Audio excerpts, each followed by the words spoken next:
정치 토크 시작하겠습니다. 김영우 국민의힘 전 국회의원님 어서 오십시오. 네, 안녕하세요. 김한규 민주당 의원님 어서 오십시오. 네, 김한규입니다. 김용남 개혁신당 정치기 의장님 어서 오십시오. 네, 안녕하세요. 김용남입니다.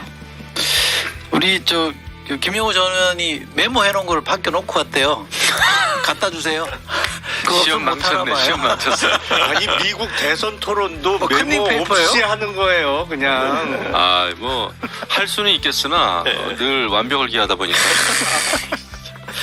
빨리 갖다 주세요. 우리 김영남 의장님은 용남불패, 용방불패, 용남이라고 쓰신 분도 있고 그런 별명 있으세요? 아니, 제가 하는 유튜브 채널명이 용방불패. 잘 되세요? 아니, 그냥 열심히 하고 있어요. 아니, 근데 자체 제작은 안 하고 제가 이렇게 출연했던 프로그램을 떠서 이렇게 올리는 것만 지금은 하고 있어서. 저희가 삼색 정치 토크를 격주로 이렇게 바꿔서 하잖아요. 네. 서정욱 변호사는 엄청 잘 된대요.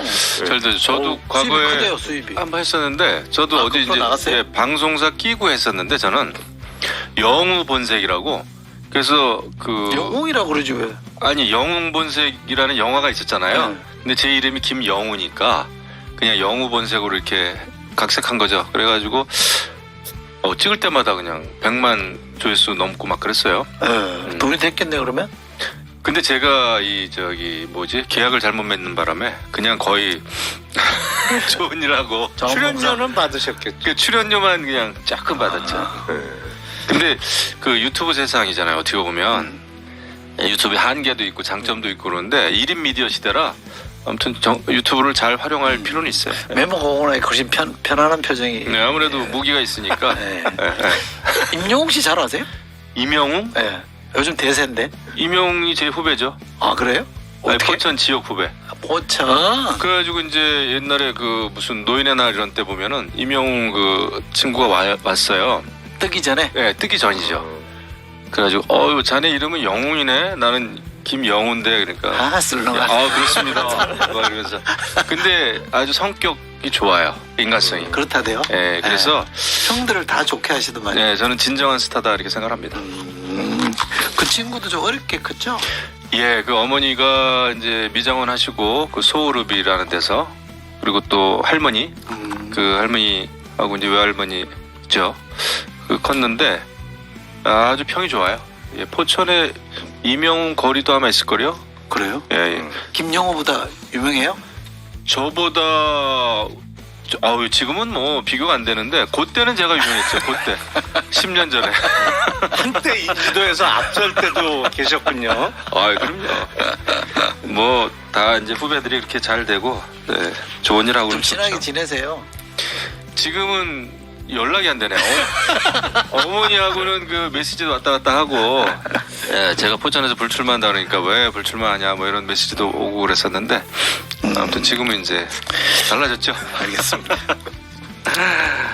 우리 김한규 의원은 집에 큰일도 좀 치르시고 네네. 미국도 다녀오셨어요? 네. 국회의원 되고 나서 첫 출장을 갔는데요. 네. 원래 국회의원들은 조용히 출장 갔다 오는데 이번에는 인지도 있는 이준석 의원이랑 갔다 오니까 뉴스에 나와갖고 본의 아니게 김한규 의원도 인지도 있죠? 왜 그러세요? 그건 아니고 이제 하여튼 이준석 조정은 뭐 이런 분들하고 같이 갔다 왔더니 왜 다른 당 사람들하고 같이 갔다 오냐부터 시작해갖고 사람들이 많은 얘기를 하셨는데요.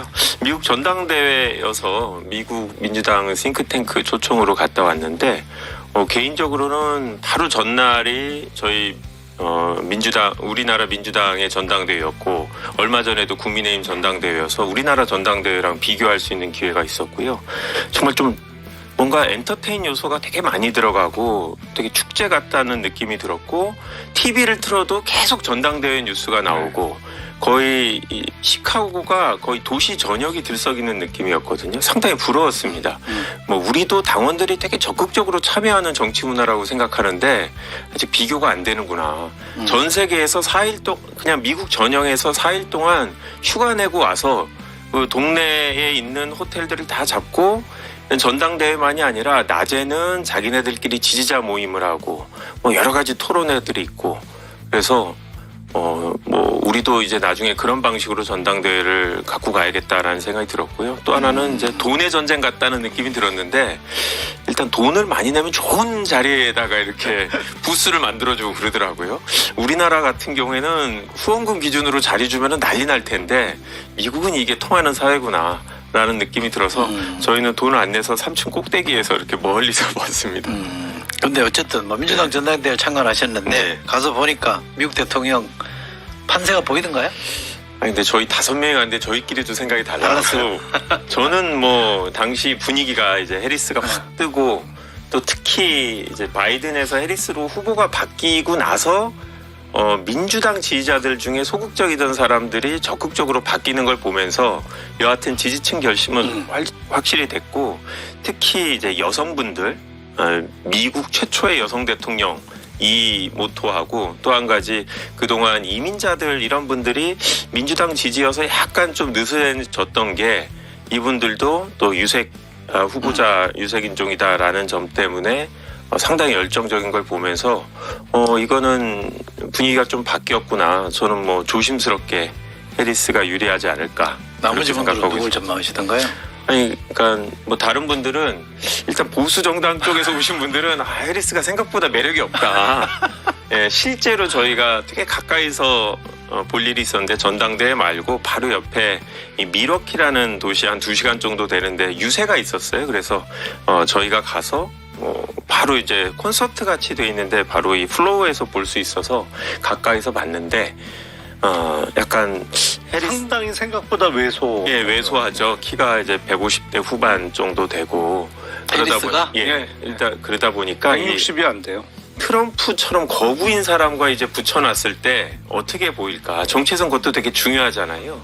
그리고 이 상대적으로 부통령 후보가 상당히 이제 티몰스가 매력적이고 서민적이고 그런데 그런 면에 비해서 아직 그런 대중성이 해리스가 좀 부족해서 연설이라든지 이런 게 잘 짜여진 이런 연설들은 하는 것 같은데 아무래도 미국과 같이 대중과의 호흡이 중요한 데서는 아직은 이제 그런 장점은 좀 확인되지 않았다라는 생각이 좀 들었습니다.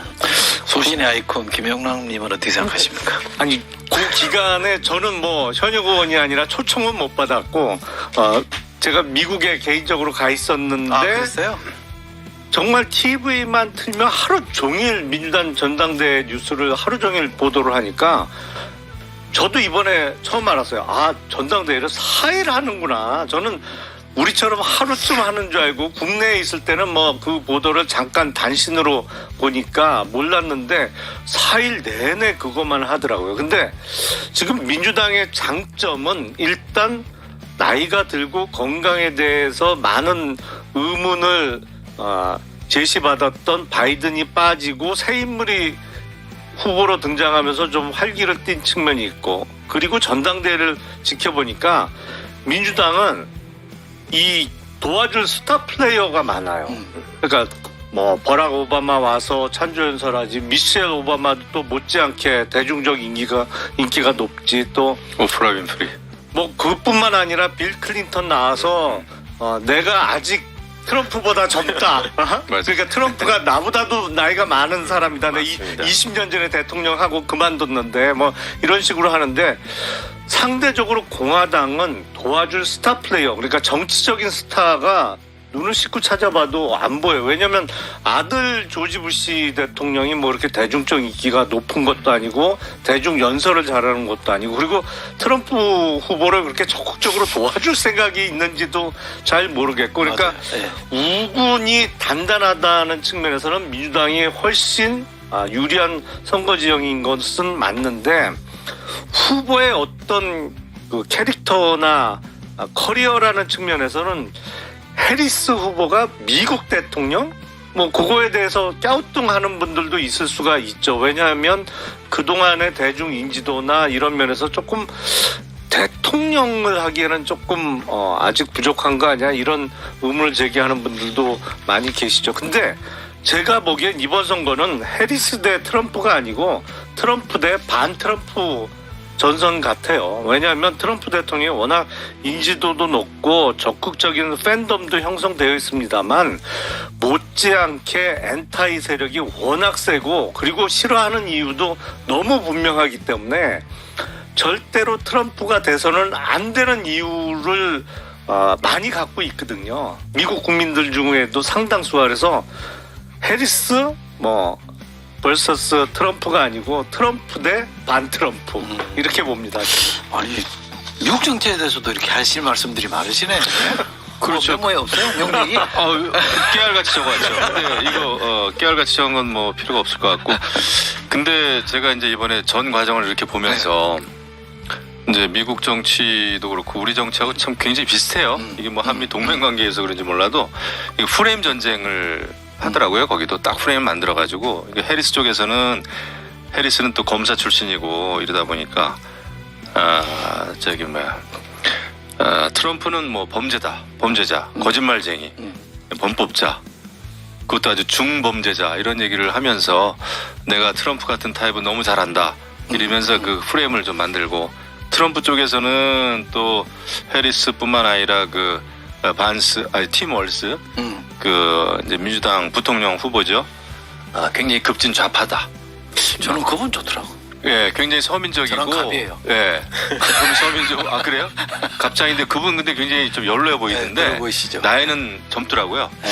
그래가지고 이제 그런 프레임을 만드는 것이 거기도 우리나라하고 똑같구나. 국힘은 검사 출신인 해리스가 이기길 원하는 거죠? 아니 저는 두 가지로 봐요. 거기도 보면은 국내 정치라는 요소가 있고 그 국제 정치 외교 문제 이렇게 보는데 이게 굉장히 좀 아이러니인데 전통적으로는 우리나라의 보수와 그 미국의 공화당하고 이렇게 원래는 좀 비슷하잖아요.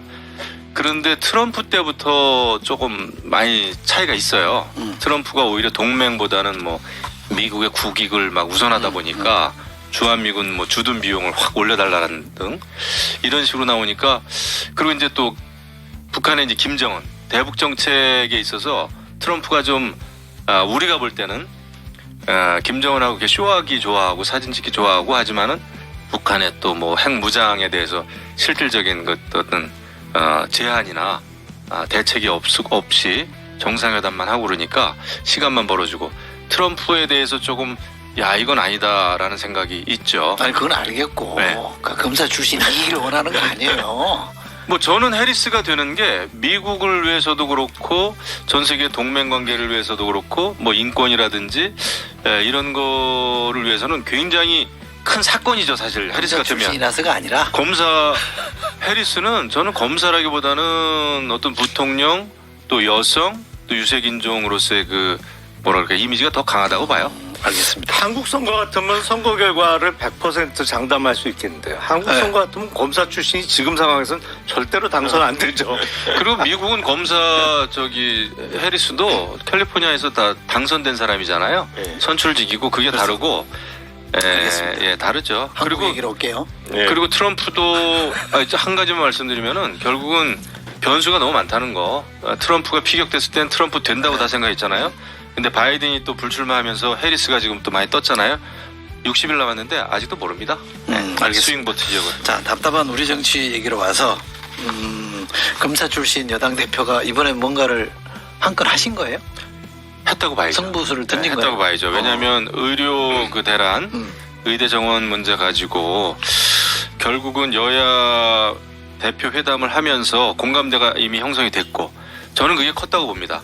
여야 대표가 뚜렷한 뭐 구체적인 결과 없이 만나기만 했다 이런 세간의 평가도 있었지만 제가 볼 때 그래도 2026년에 의대 정원은 재고해야 된다 다시 생각해야 된다라고 하는 한동훈 그 대표의 그 의지와 아이디어가 저는 먹혔다고 봐요. 그래서 결국은 대통령 지지율도 굉장히 지금 정체 상태고 하락했고 그래서 결국은 그 민심이 이겼다 저는 생각합니다. 그러면 용산이나 윤석열 대통령이 양보한 거예요? 물러선 거예요? 그렇죠. 지금 그 나오는 얘기도 결국은 2026년 의대 정원에 대해서는 제로 베이스에서 다시 시작하겠다고 하는 게 발표가 됐고 한동훈 대표가 며칠 전에 그 용산의 사회수석을 만나가지고 얘기를 했죠. 그래가지고 이게 여당과 정부, 용산이 합의된 내용입니다. 그럼 단도직입적으로 네. 의료 대란이라는 표현을 쓰는데, 그러니까 이쪽에서 용산이 양보하는 대신 차장병 특검은 한동훈 대표가 양보한다고 바꿔먹은 거 아니에요? 저는 그래 한 거 아니에요? 그거는 아닐 겁니다. 아니에요? 절대 그렇게 할 사람도 아니고 제가 느끼기에는 그래요? 한동훈 대표가 그걸 아마 딜할 성격도 아니고요.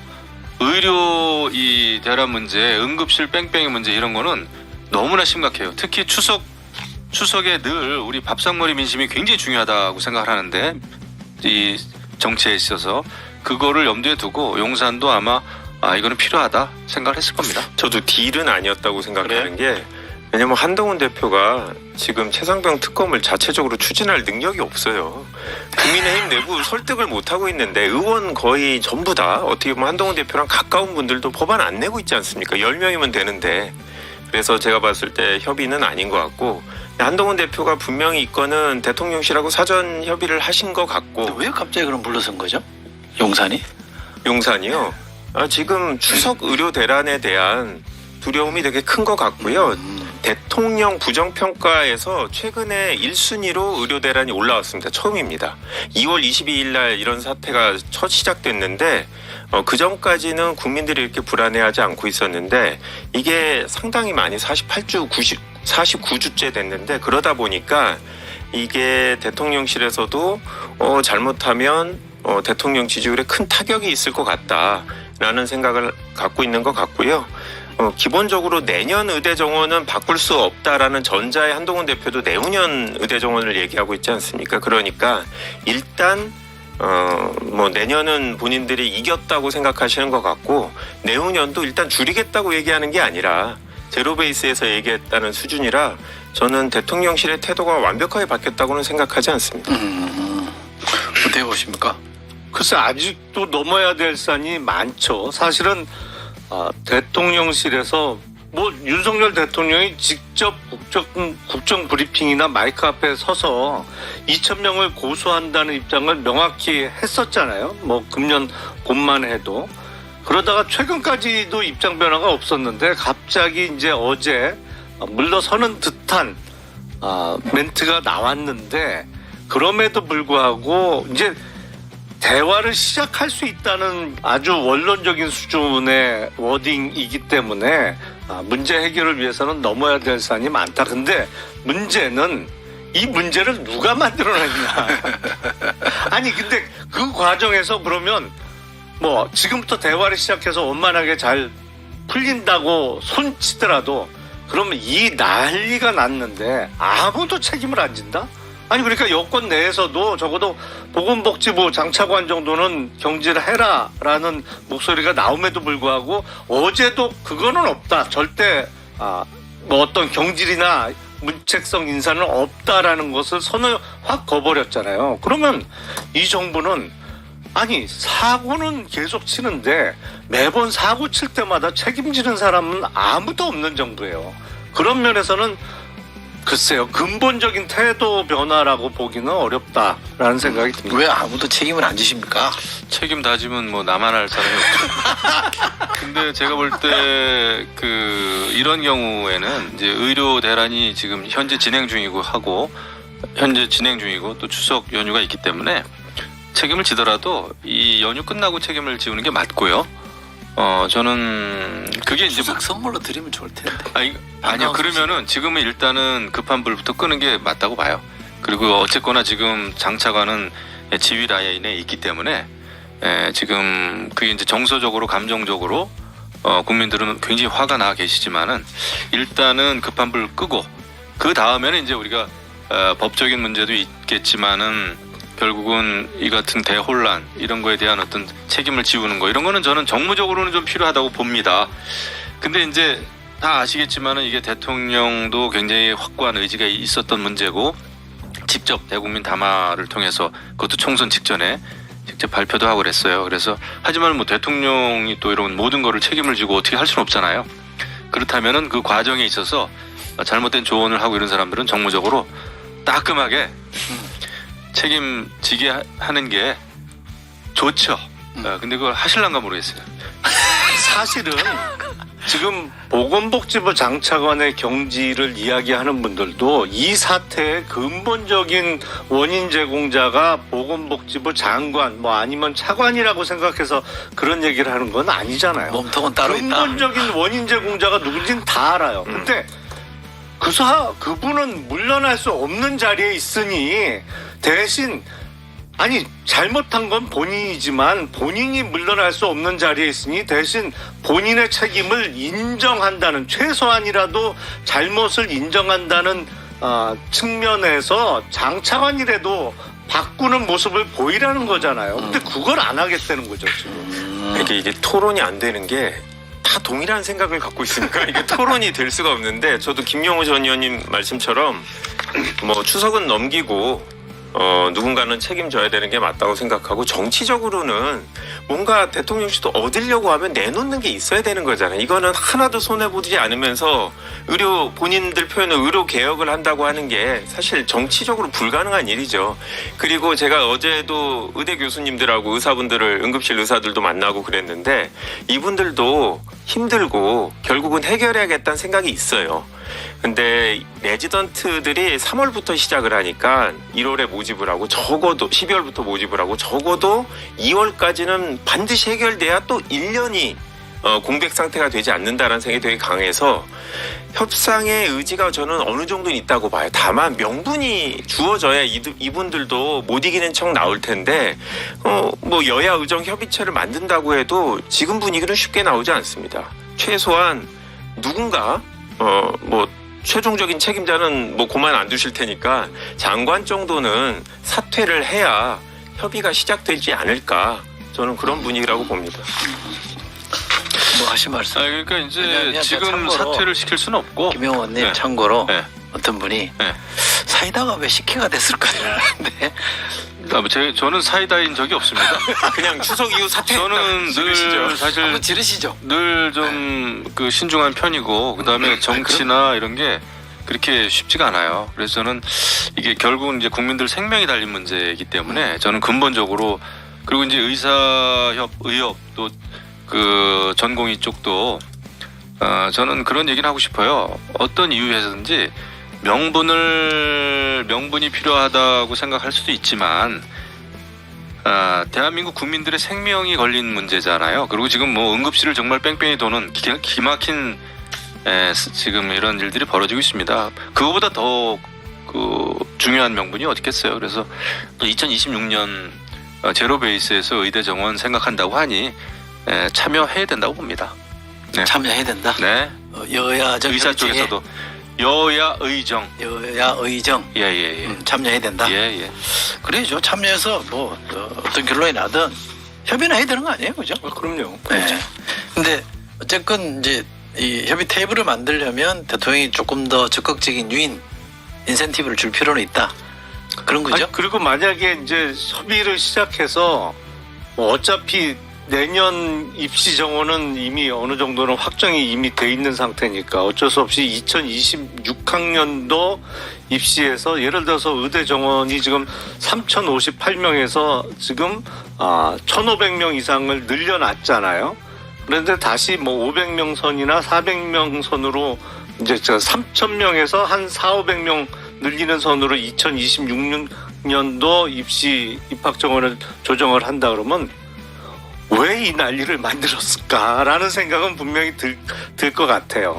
근데 제가 좀 뜬금없다 그러니까 좀 황당하다고 느껴졌던 거는 청와대 비서관들을 지방 병원에 보내서 뭐 한다는 거 좀 저도 그런데 청와대 말고 용산의 비서관들, 대통령실 비서관들 저도 그런 데 있어봤습니다만 그건 조금 엉뚱하지 않아요? 문제의 본질이 뭔지를 모르시는 거 아닌가? 그러니까 마치 보면 그게 뭐 대학병원 아니면 뭐 민간 병원 뭐 이런 큰 주요 병원에 대해서 1급 비서관들을 한 명씩 전담 마크맨으로 보낸다는 거잖아요. 무슨 보이부에서 감시조를 한 명씩 보내는 것 같은 느낌이에요. 그러니까 이게 이제 약간 어떻게 보면 땜빵인데 이제 예를 들면은 군의관들을 병원에 응급실로 보내는 것도 지금 여의치가 않아요. 제가 볼 때는 사실은 뭐 솔직히 말씀드리면은 군의관들 병원으로 보내려고 하는데 안 간다 그러면 그거는 그 명령 위반입니다. 사실은 그렇죠. 군인 신분이에요. 예. 그리고 전쟁이 나거나 아니면 비상시에도 군의관들은 또 국가의 명령, 군 최고 통수권자의 명령에 사실은 따라야 됩니다. 상황이 어떻든지 간에. 그런데 그게 안 된다는 것도 문제지만은 결국 의료 체계 어떤 붕괴 문제 이런 거는 굉장히 심사숙고했어야 되는 문제인데 좋은 의지, 옳은 방향만 가지고는 이게 안 되는 거거든요. 그래서 알겠습니다. 앞으로 다른 정책도 좀 그 과정이 중요하다라는 생각을 가지고 했으면 좋겠어요. 군대에 복무하는 장병들은 의사 필요 없나요? 군의관은 없어도 되나요? 군대에는? 야, 오늘 거시기한데요. 아니 저는 처음에 윤석열 대통령이 뭐 의료 개혁을 얘기하면서 의대 정원 그것도 무슨 지난 정부에서 뭐 300명, 400명 논의하다가 포기했는데 2,000명을 이른바 정말 속된 표현으로 지르고 밀어붙이는 걸 보고 아니 정말 좀 죄송한 말씀입니다만 의료 개혁의 본질하고는 상관없는 의대 정원에 그 고집을 부리는 거 보고 아니 이게 약간 이성적인가? 라는 생각을 처음부터 지울 수가 잠깐만요. 없었어요. 잠깐만요. 자, 다른 이슈 좀 짚어볼게요. 김건희 여사 관련돼서 검찰의 수사 심의가 열렸는데 어제 열렸잖아요. 네. 예상된 결과가 나온 거죠. 민주당 어떻게 보세요? 그렇죠. 뭐 지금 검찰총장 임기 내에 이 사건 처리하겠다고 했기 때문에 뭐 신속하게 불기소 의견이 나올 거라고 생각했고요. 이 절차 자체가 법에 있는 게 아니라 대검 내부 규정에 따라서 자체적인 자문기구 같은 거거든요. 그러니까 그 자문기구에 제공하는 자료 자체를 검찰이 준비해서 냅니다. 수사팀에서. 그러니까 다른 어떤 혐의를 입증할 만한 자료가 있는지 이런 것들은 또 그런 자료들이 수심위에다가 제공됐는지 이런 건 저희들이 이제 알 수 없는 상황인데 결국은 내부적으로 검찰총장하고 중앙지검하고 티격태격 다투는 것처럼 보이고 나름 공정성, 절차적 정당성을 취하려고 노력한 것처럼 보이지만 결국은 이 사건 수사는 검찰이 시작할 때부터 결론을 정해놓고 할 수밖에 없지 않았나. 아니 이걸 어떻게 다른 결론을 내겠어요. 검사 출신 대통령이 계신데 저는 뭐 이거에 대해서 논란분은 최소한 아무도 없는 것 같다. 그렇게 보고 있습니다. 아니 일단 절차 자체가 심의위원회가 열렸는데 사안 설명은 그 수사팀 쪽에서 나와서 합니다. 이런 사안이 이렇고 이런저런 수사 결과가 나와서 이런 결론을 수사팀이 냈다라고 사안 설명을 해요. 거기에 덧붙여서 이제 대통령의 영부인의 변호인이 출석해서 한 번 더 이제 다짐을 받잖아요. 근데 이 사건과 관련해서 고발인 내지는 이 사건과 관련해서 내가 청탁도 했고 뭐 이런저런 얘기를 한 최재형 목사 측은 아예 배제됐단 말이죠. 그 자리에 들어가질 못했어요.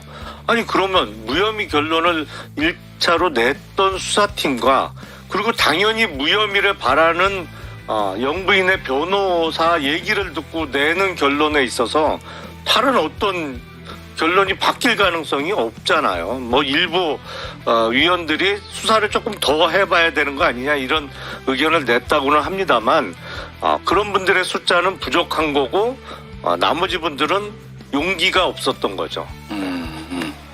제가 볼 때는 뭐 수사심의위원회에 참여한 그 위원들은 편향된 사람들이라고 생각하지 않습니다. 그건 뭐 한 300~400명 중에 이제 추첨으로 15명이 이제 뽑힌 사람들이기 때문에 다 전문가들이고 이제 외부죠. 100% 외부죠.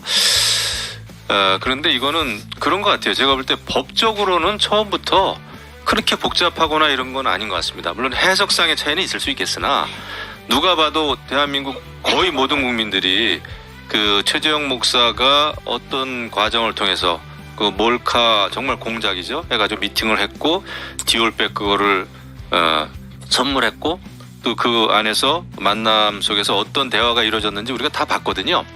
그거 자체는 또 뭐 청탁금지법이나 무슨 뭐 알선수재 또 대가성이 있네 없네 이런 거는 우리가 대충 다 알 것 같아요. 그러니까 법적으로는 크게 문제 삼긴 어려울 거라는 생각은 듭니다.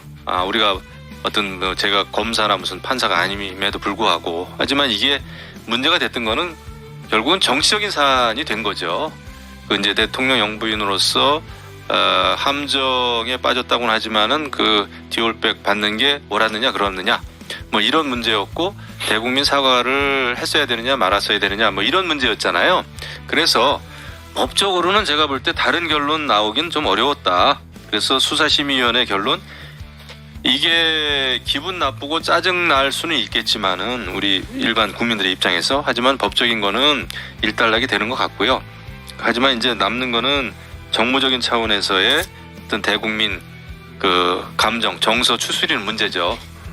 그런 문제가 남았는데 이거 가지고 더 이상 뭐 법적으로 무슨 뭐 그렇게 가기는 이미 저는 좀 이미 늦었고 이미 저는 결론이 났다고 생각합니다. 근데 이제 대국민 어떤 사과를 해야 되느냐 말아야 되느냐 이런 정도의 문제만 남았다고 봐요.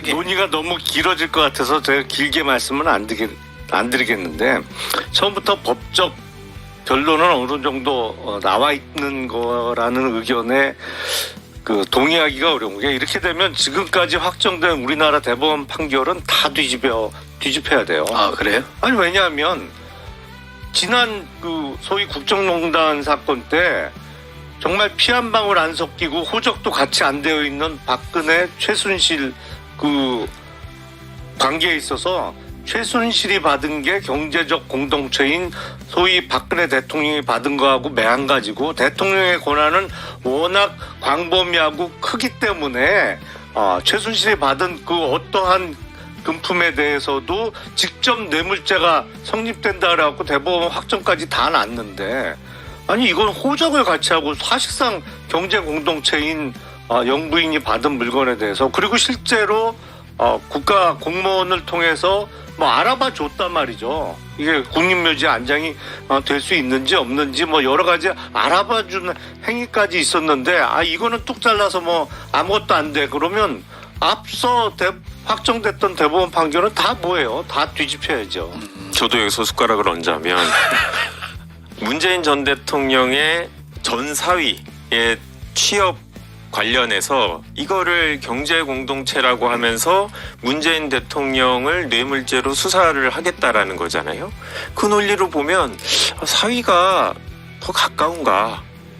부부관계가 안 좋을 때도 있지만 두 분 간의 관계를 생각할 때 이거는 당연히 대통령에 대한 뇌물죄 수사 또는 그게 아니더라도 청탁금지법상 공무원이 사실을 알고도 신고했느냐 아니면 반납했느냐 이 부분에 대해서 대통령께 어떻게 확인을 했는지 이 부분에 대해서 국민들한테 설명을 해야 될 때가 아닌가 싶습니다. 그러니까 뭐 설명은 하긴 하더라도 어쨌거나 지금 수사가 이루어진 사안이에요. 대통령의 예를 들면은 제가 볼 때는 수사를 했고 그 다음에 이제 여러 가지 그 방법상에 있어서 직접 검찰에 출두하지 않고 제3의 장소에서 했다. 이런 거 가지고 이 과정상에 그 솔직히 국민들의 그 일반적인 정서에 맞지 않는 그런 게 있었지만은 뭐 법적으로 이거 자꾸 문제 삼거나 그런 거는 저는 뭐 옳진 않다고 봅니다. 또 무조건 특검을 해야 된다고 야당에서는 계속 그러는데 저는 그거는 아닌 것 같고요. 그 문재인 전 대통령 사위 다혜 씨 이런 문제는 그거는 이 사안보다는 훨씬 복잡하죠. 복잡하고 그거는 대가성 그다음에 무슨 여러 가지 국고 낭비 그다음에 또 그 자금 그 뭉칫돈으로 5천만 원 몇천만 원 또 그다음에 그 임금으로 지급한 게 2억 3천 이렇다는 거 아닙니까? 또 해외 거주비 이거는 복잡하고 그거는 경제 공동체죠. 이 디올백 이거를 경제 공동체까지 끌어들일 사안이라는 생각은 안 들어요. 부부겠지만은 제가 볼 때는 이거는 야당이 너무 지금 앞에 미국 갔다 오신 두 분이 너무 지금 이제 미국 안 가 제가 그런 것 같습니다. 장인과 사위는 되고 부부는 안 된다는 논리는 저는 선뜻 이해하기 어렵습니다. 근데 만약에 조국 전 장관 임명됐을 때 당시 윤석열 한동훈 검사가 수사했던 거로 보면 어땠을까? 만약에 조국 대표 부인이 디올백을 받았다. 그때 검찰이 어떻게 수사했을까? 지금 같은 결론이 났을까요? 다르지 않았을까요? 글쎄요, 그거는 뭐 제가 알 수는 없겠지만은 알 수 없죠. 그거. 예, 그건 알 수 없죠. 그쵸, 우리가 그걸 가정인데 뭐 어쨌든 가정을 해가지고 거기에 비춰보면 예. 저 같은 뭐 제가 그런 건지 저 같은 사람이 그런 건지 모르겠습니다만 이해는 안 돼요. 저는 뭐 솔직히. 국민들을 화나게 한 사실이면 틀림이 없습니다. 솔직히 함정이든 뭐 몰카 공작이든 그 다음에 그 대화 내용 자체도 이렇게 부적절한 게 많았고 근데 예, 그런 이게 문제는 함정이라는 여전히 있지만 함정이라는 게요. 청와대 영부인인데 함정이 됩니까? 경호실이 뭐 합니까? 다 뒤지고 다 보는데 그게 그냥 들어가서 함정에 빠졌다는 게 그게 말이 되는 얘기예요? 그러니까 그게 화는 나지만 안 되죠. 예, 화는 그걸 어떻게 나지만 함정이라고 얘기를 해요? 함정은 맞죠. 이걸 어떻게 체크가 안 돼요? 다 체크되죠? 체크는 안 됐지만은 함정 자체는 함정이죠. 아니, 영상이 다 체크가 되는데 어떻게 그냥 그걸 아니 통과돼요? 결과적으로 만나기는 네? 됐지만 그 최재형 목사라는 사람이 그렇게 북한에 들락날락하면서 더더군다나 그 여태까지 해온 행적 자체는 굉장히 의심살 만한 일을 너무 많이 했죠. 그 사람 왜 만나요? 그리고 그 몰래 카메라를 들고 한 거는 잘못 말려 들고 그거는 굉장히 바보 같은 짓이지만은 그걸 어떻게 그럼 그 몰카 공작이라는 걸 우리가 부인을 해요? 아니죠. 네. 왜 내가 말씀드리냐면 대통령이든 대통령 영부인을 만날 경우에는 다 경호원들이 체크를 하잖아요. 들어가기 전에. 몰카가 있으면 다 체크가 됐겠죠. 근데 그 체크도 안 하고 만났다는 건 그만한 신뢰가 있었다는 얘기고. 그 모르겠어요. 그때는 이제 그렇잖아요. 아무튼 그 지금의 관저나 무슨 용산 그 집무실이 아닌 이제 그런 건물이었는데 그 입주하기 전이었죠, 사실. 입주하기 전이었잖아요. 그것도 경호는 네, 그래서- 있죠. 예. 그렇지만은 그 문제는 있어요. 그건 이제 경호상의 문제를 따지시면 되고, 그거는 경호상의 문제를 따지시면 되죠. 그걸 어떻게 그 김건희 내지는 뭐 윤석열 대통령에게 그 책임까지 묻습니까? 당연히 거기도 가야지 그럼 누구한테 묻 아니 그러니까 총체적인 큰 책임은 있지만은 그거는 경호상의 문제를 따질 수는 있지만은 그 몰카 공작 이거는 공작은 공작이에요. 예, 그걸 부인할 수는 아니 없습니다. 뭐 만나러 가기 전에 준비한 선물 사진까지 다 보여주고 누가 봐도 그날 만나면 이 선물을 저 사람이 나한테 줄 거라는 게 명확한 상황에서 만났는데 그게 어떻게 아니 물론 그거를 부인하지 동영상을 않잖아요. 찍을 걸 몰랐다? 그런 의미에서 공작이다? 아니 글쎄. 공작은 맞고 그 다음에 그걸 만나서 그렇게 디올백 받은 거를 잘못했다고 다 얘기를 하잖아요. 저도 잘못했다고 얘기를 하고 자, 알겠습니다. 지금 그걸 문제 삼는 게 아니죠. 법적으로 예. 알겠습니다. 얘기하는 거죠. 법적으로는 알선 수재에 해당할 가능성이 높아 보여요. 어쨌든 검찰의 수사심의는 불기소를 권고했고요. 공고한 거죠. 뭐 구속력은 없는 결정이긴 합니다만 그렇게 분위기가 지금 가고 반드시 있습니다. 따르겠죠. 예. 자, 지난주인가요? 그 한동훈 대표, 이재명 대표 간의 회동이 있었습니다. 네. 상당히 의미 있는 회동이라고도 평가들을 받는데 무슨 영상이 준비되어 있는데 잠깐 보고 갈까요? 특히 최근에 계엄 얘기가 자꾸 얘기되고 있고 종전에 만들어졌던 계엄 안에 보면 계엄 해제를 국회가 요구하는 것을 막기 위해서 국회의원들을 계엄 선포와 동시에 체포 구금하겠다라는 그런 계획을 꾸몄다는 얘기도 있습니다. 이거 완벽한 독재 국가 아닙니까? 제가 근거 요구를 근거를 제시해 줄 것 요구해야 공식적으로 요구해야 될 부분이 있습니다. 계엄을 준비하고 있다. 이거 우리나라 얘기 맞습니까? 우리가 모르게 지금 대통령께서 계엄을 준비하고 있다는 겁니까? 만약 그렇다면 저희에게 알려주십시오. 그리고 만약 그렇다면 근거를 제기해 주십시오. 만약에 진짜 그렇다면 우리도 막을 겁니다. 그런데 그게 사실이 아니라면 이건 국기를 문란하게 하는 것 아니겠습니까? 계엄을 준비하고 있다라는 정도의 거짓말이라면 이건 국기문란에 해당한다고 저는 생각합니다. 네. 완벽한 독재 국가다. 국기문란이다. 이렇게 공방을 주고받았는데 전직 국방위원장님께서 네. 보시기에 어떻게 보셨어요? 국기문란이 100% 맞죠. 국기문란이다. 예, 이게 무슨 계엄이라는 게 고등학교 동기 동창생 몇 명이 모여가지고 무슨 반창에 날짜 정하는 것처럼 그런 그 장난이 아니잖아요. 근데 이것을 한 당의 대표가 그것도 완전히 그 여야 당 대표 회담에 모두 발언해서 그것도 들려오는 뭐 얘기에 의하면 계엄을 준비하고 있다라는 얘기가 들린다라는 얘기를 하는 거는 그 당대표로서 해서는 안 될 얘기다.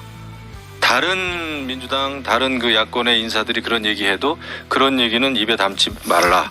이렇게 얘기를 하는 게 맞죠. 이거는 전혀 근거도 없고, 그 다음에 지금 대한민국이 지금 어떤 세상입니까? 지금 계엄을 한다, 준비한다? 국민들이 가만히 있겠습니까? 그래서 너무 그 쉽게 얘기를 하는 것 같아요. 이게 다 뭐 사법 리스크 때문이죠. 급한 거죠. 그러니까 민주당이 먼저 반격까지 공격부터 하실 것 같아서 해보세요. 묶어서 하겠습니다.